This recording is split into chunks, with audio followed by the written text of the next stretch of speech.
कहानी की शुरुआत बर्फ से ढकी उन खतरनाक पहाड़ियों से होती है जिन्हें देखकर किसी के भी रोंगटे खड़े हो जाएं। दूर दूर तक सिर्फ सफेद बर्फ, गहरी खाइयां और आसमान को छूती सीधी चट्टानें दिखाई देती हैं। यहाँ एक छोटी सी गलती इंसान को मौत के मुंह में पहुंचा सकती थी। इसी मौत से भरी जगह पर 5 लोग चढ़ाई कर रहे होते हैं। इन 5 लोगों में एक पिता और उसके 2 बच्चे शामिल थे। पिता का नाम रॉन था, जो अपने समय का बेहद अनुभवी पर्वतारोही माना जाता था। उसके साथ उसका बेटा जैक और बेटी सारा भी थे। बाकी 2 लोग उनकी टीम का हिस्सा जरूर थे, लेकिन उतने अनुभवी नहीं थे। और यही बात आगे चलकर एक भयानक हादसे की वजह बनने वाली थी। तेज हवाओं और पतली बर्फीली सतह के बीच ये पांचों धीरे धीरे ऊपर बढ़ रहे होते। हजारों फीट नीचे मौत उनका इंतजार कर रही थी, लेकिन फिर भी सब आगे बढ़ते जा रहे थे। तभी अचानक सबसे ऊपर चढ़ रहे दोनों लोगों का संतुलन बिगड़ जाता है। उनके पैरों के नीचे की बर्फ टूटती है और अगले ही पल दोनों नीचे गिरने लगते हैं। सबसे डरावनी बात यह थी कि 5 लोग एक ही रस्सी से बंधे हुए थे। जैसे ही ऊपर वाले दोनों गिरे, उनका वजन बाकी लोगों को भी नीचे खींच लेता है। अब 5 लोग हवा में लटक चुके थे। उनकी जिंदगी सिर्फ एक छोटे से हुक और रस्सी के भरोसे थी जो चट्टान में फंसा हुआ था। लेकिन वह हुक इतना वजन संभालने के लिए बना ही नहीं था। रस्सी जोर जोर से खिंच रही थी और हुक धीरे धीरे बाहर आने लगा था। नीचे गहरी खाई थी, जहां गिरने का मतलब सीधी मौत था। तभी ऊपर वाले दोनों लोगों की तरफ की रस्सी अचानक टूट जाती है। वे दोनों चीखते हुए हजारों फीट नीचे गिर जाते हैं और पल भर में गायब हो जाते हैं।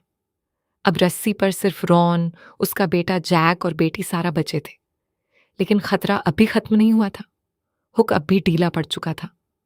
रॉन तुरंत समझ जाता है कि अगर वजन कम नहीं हुआ तो उसके दोनों बच्चे भी मर जाएंगे। वह सारा से कहता है कि किसी दरार में क्लैंप लगाने की कोशिश करो ताकि रस्सी को थोड़ा सहारा मिल सके। सारा पूरी ताकत लगा देती है। उसकी उंगलियां ठंड से सुन्न हो चुकी थीं।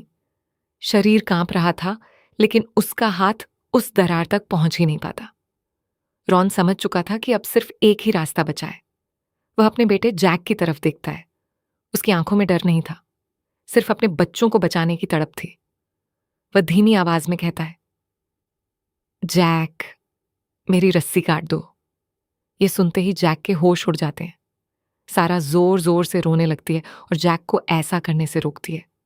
लेकिन रॉन जानता था कि अगर उसने खुद को अलग नहीं किया तो उसके बच्चे भी मर जाएंगे। जैक के हाथ कांप रहे थे, उसकी आंखों से आंसू बह रहे थे। आखिर भारी दिल के साथ वह चाकू निकालता है और रस्सी काट देता है। रॉन नीचे गिरते हुए अपने बच्चों को आखिरी बार देखता है और फिर अंधेरी खाई में गायब हो जाता है। इसके बाद कहानी 3 साल आगे बढ़ती है। उस हादसे ने जैक को अंदर से तोड़ दिया था। उसे लगता था कि उसने अपने ही हाथों से अपने पिता को मार दिया। इसी गिल्ट की वजह से उसने पहाड़ों से हमेशा के लिए दूरी बना ली। अब वह नेशनल जियोग्राफिक के लिए काम करता था और एक फोटोग्राफर बन चुका था। वह पहाड़ों के करीब भी नहीं जाना चाहता था। लेकिन एक दिन उसे पता चलता है कि दुनिया की सबसे खतरनाक चोटियों में से एक ब्लैक पीक पर एक हाई प्रोफाइल एक्सपेडिशन जाने वाला है और उस टीम में उसकी बहन सारा भी शामिल है। सारा अब एक मशहूर पर्वतारोही बन चुकी थी। उसने अपने पिता का सपना अपना मिशन बना लिया था। वह दुनिया को साबित करना चाहती थी कि उसका परिवार कमजोर नहीं है। जैक तुरंत बेस कैंप पहुंचता है ताकि अपनी बहन को रोक सके। लेकिन सालों बाद जब दोनों भाई बहन आमने सामने आते हैं तो वहां प्यार नहीं बल्कि ठंडापन दिखाई देता है। सारा आज भी अपने पिता की मौत के लिए कहीं ना कहीं जैक को जिम्मेदार मानती थी। इस पूरे मिशन को लीड कर रहा था अरबपति बिजनेसमैन एड्रियन। वह घमंडी और बेहद महत्वाकांक्षी इंसान था। उसके लिए यह चढ़ाई सिर्फ एडवेंचर नहीं बल्कि पब्लिसिटी स्टंट थी। वह दुनिया को दिखाना चाहता था कि कोई भी चीज उसके लिए नामुमकिन नहीं। चढ़ाई शुरू होने से पहले रात को बेस कैंप में एक बड़ी पार्टी होती है। हर कोई खुश था। लोग जीत और रिकॉर्ड्स की बातें कर रहे थे। तभी वहां एक गंभीर और रहस्यमयी आदमी आता है जिसका नाम मार्क था। मार्क पहले भी इस पहाड़ पर चढ़ चुका था और उसे यहाँ के खतरनाक मौसम की पूरी जानकारी थी। वह सीधे एड्रियन के पास जाता है और पूछता है कि अगर ऊपर मौसम खराब हो गया तो क्या करेगा। एड्रियन हंसकर कहता है कि उसके पास दुनिया के सबसे बेहतरीन मौसम विशेषज्ञ हैं और अगले कई दिनों तक मौसम बिल्कुल साफ रहेगा। लेकिन मार्क उसकी आंखों में देखते हुए कहता है, पहाड़ किसी के कंट्रोल में नहीं होते। एड्रियन उसकी बात का मजाक उड़ाता है। मार्क चुपचाप वहां से चला जाता है और उसी रात अकेले चढ़ाई शुरू कर देता है। अगले दिन एड्रियन की टीम भी ऊपर बढ़ना शुरू करती है। शुरुआत में सब कुछ ठीक चलता है, लेकिन जैसे जैसे ऊंचाई बढ़ती है हालात खराब होने लगते हैं। तभी रेडियो पर खबर मिलती है कि एक भीषण बर्फानी तूफान तेजी से उनकी तरफ बढ़ रहा है। टीम का गाइड तुरंत वापस लौटने की सलाह देता है, लेकिन एड्रियन अपनी जिद पर अड्डा रहता है। वह कहता है कि वे लोग मंजिल से सिर्फ थोड़ी दूर हैं और इतना बड़ा मौका वह खो नहीं सकता। नीचे बेस कैंप में मौजूद जैक यह सब सुनकर डर जाता है। उसे अपने पिता की मौत याद आने लगती है। वह लगातार रेडियो पर सारा को वापस लौटने के लिए कहता है, लेकिन बहुत देर हो चुकी थी। कुछ ही देर बाद पहाड़ पर कुदरत का कहर टूट पड़ता है। तेज हवाएं, उड़ती बर्फ और जमा देने वाली ठंड के बीच टीम बुरी तरह फंस जाती है। तभी अचानक सारा के पैरों के नीचे की बर्फ टूट जाती है और वह गहरी खाई में गिर जाती है। बाकी लोग उसे बचाने की कोशिश करते हैं, लेकिन उसी वक्त एक विशाल हिमस्खलन पूरी टीम को अपनी चपेट में ले लेता है। 2 लोग मौके पर ही मारे जाते हैं, जबकि सारा, एड्रियन और टीम का गाइड बर्फ के नीचे एक गुफा जैसी जगह में फंस जाते हैं। ऊपर से पूरी जगह बर्फ से बंद हो चुकी थी। अब वे तीनों जिंदा दफन हो चुके थे। नीचे बेस कैंप में जैक को मॉर्स कोड के जरिए सारा का सिग्नल मिलता है। उसे पता चलता है कि उसकी बहन अभी जिंदा है, लेकिन विशेषज्ञ साफ कहते हैं कि इतनी ठंड में वे लोग ज्यादा देर तक जिंदा नहीं रह पाएंगे। जैक अपनी जान जोखिम में डालकर रेस्क्यू मिशन शुरू करने का फैसला करता है। उसे बेहद खतरनाक विस्फोटक दिए जाते हैं जिनसे बर्फ तोड़ी जा सकती थी, लेकिन ये विस्फोटक इतने संवेदनशील थे कि हल्की सी गर्मी या झटका भी उन्हें फाड़ सकता था। इसी मिशन में मार्क भी शामिल हो जाता है। धीरे धीरे पता चलता है कि सालों पहले मार्क की पत्नी इसी पहाड़ पर गायब हो गई थी और वह आज तक उसकी तलाश कर रहा है। जैक और उसकी टीम मौत से लड़ते हुए ऊपर बढ़ती है। रास्ते में एक विस्फोट होता है जिसमें टीम के 2 लोग मारे जाते हैं। इसी दौरान मार्क को बर्फ के नीचे अपनी पत्नी की लाश मिलती है, लेकिन इसके साथ ही उसे एक मेडिकल बॉक्स भी मिलता है जिससे एक भयानक सच सामने आता है। असल में सालों पहले उसकी पत्नी के साथ एड्रियन भी था। खुद को बचाने के लिए एड्रियन ने उसकी दवाइयां चुरा ली थीं और उसे मरने के लिए छोड़ दिया था। अब मार्क के अंदर बदले की आग जल उठती है। दूसरी तरफ गुफा में फंसे लोगों की हालत लगातार बिगड़ रही थी।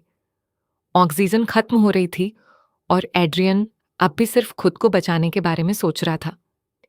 यहां तक कि वह अपने साथी को मार देता है ताकि उसकी दवाइयां खुद इस्तेमाल कर सके। जब सारा को यह सच पता चलता है तो वह एड्रियन से नफरत करने लगती है। उसी वक्त ऊपर से हल्की रोशनी दिखाई देती है। जैक और मार्क आखिरकार सही जगह पहुंच चुके थे। वे विस्फोटक लगाकर जोरदार धमाका करते हैं और गुफा का रास्ता खुल जाता है। जैक तेजी से अंदर उतरता है और अपनी बहन को बाहर निकालने लगता है, लेकिन तभी पहाड़ का हिस्सा टूटने लगता है और चारों लोग रस्सी पर लटक जाते हैं। अब वही सीन दोबारा दोहराया जा रहा था जो सालों पहले हुआ था। हुक धीरे धीरे बाहर निकल रहा था। मार्क समझ जाता है कि अगर वजन कम नहीं किया गया तो सब मर जाएंगे। वह जैक की तरफ देखता है और मुस्कुराते हुए चाकू निकालता है। जैक उसे रोकने की कोशिश करता है, लेकिन मार्क रस्सी काट देता है। मार्क और एड्रियन दोनों अंधेरी खाई में गिर जाते हैं। मार्क ने ना सिर्फ अपनी पत्नी का बदला लिया, बल्कि जैक और सारा को नई जिंदगी भी दे दी। आखिरकार सूरज निकलने के साथ जैक अपनी बहन को सुरक्षित नीचे लेकर आता है। सारा की आंखों में अब अपने भाई के लिए नफरत नहीं बल्कि गर्व था। वह जैक को गले लगाकर कहती है, अगर डैड आज यहां होते तो उन्हें तुम पर गर्व होता। इसी भावुक पल के साथ यह खतरनाक और दिल दहला देने वाली कहानी खत्म हो जाती है। बर्फीले तूफान से बचकर बेस कैंप लौटने के बाद जैक और सारा की जिंदगी बदल चुकी थी। बाहर से सब कुछ खत्म हो चुका था, मिशन भी, एड्रियन भी और वह खतरनाक चढ़ाई भी, लेकिन अंदर एक नई शुरुआत हो रही थी। सारा कई दिनों तक मेडिकल टेंट में भर्ती रही। उसके शरीर पर ठंड के गहरे असर थे। उंगलियों में फ्रॉस्ट बाइट, फेफड़ों में ऑक्सीजन की कमी और दिमाग में वह खौफनाक यादें। दूसरी तरफ जैक हर पल उसके पास बैठा रहता। उसे ऐसा लगता था कि अगर उसने एक पल भी नजर हटाई तो फिर कुछ बुरा हो जाएगा। लेकिन कहानी यहीं खत्म नहीं होती। कुछ हफ्तों बाद जब वे दोनों शहर लौटते हैं, मीडिया का तूफान उनका इंतजार कर रहा होता है। हर चैनल, हर अखबार सिर्फ इसी रेस्क्यू मिशन की बात कर रहा था।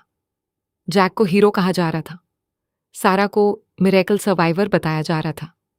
लेकिन सच इतना आसान नहीं था। एड्रियन की कंपनी इस पूरे हादसे को छुपाने की कोशिश करती है। वे मीडिया के सामने ये कहानी पेश करते हैं कि तूफान अचानक आया और एड्रियन ने बहादुरी से सबको बचाने की कोशिश की, लेकिन खुद शहीद हो गया।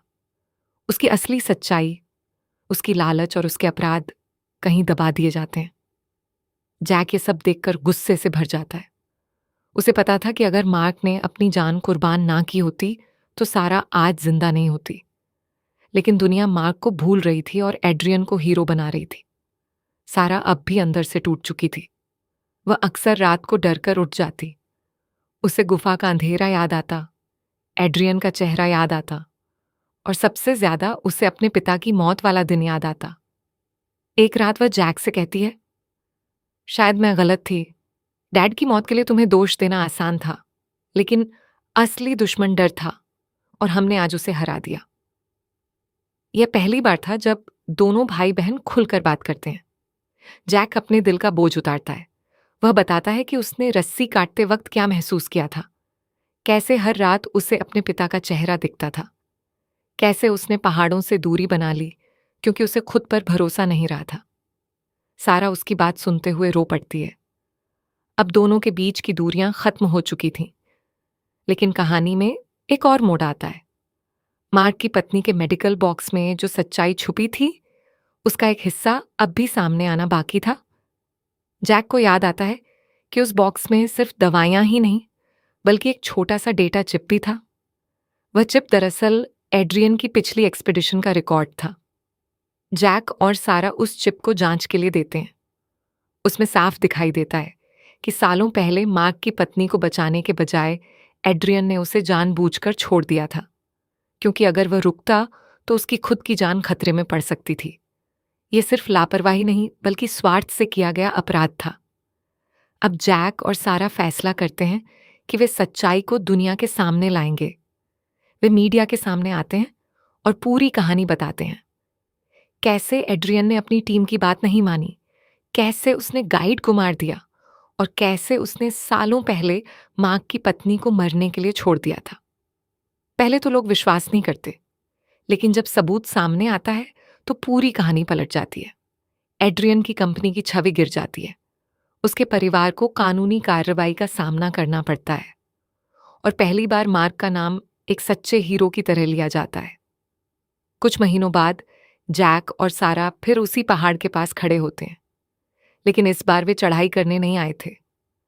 वे वहां एक स्मारक बनाने आए थे, उन सभी लोगों के लिए जिन्होंने पहाड़ों में अपनी जान गंवाई थी।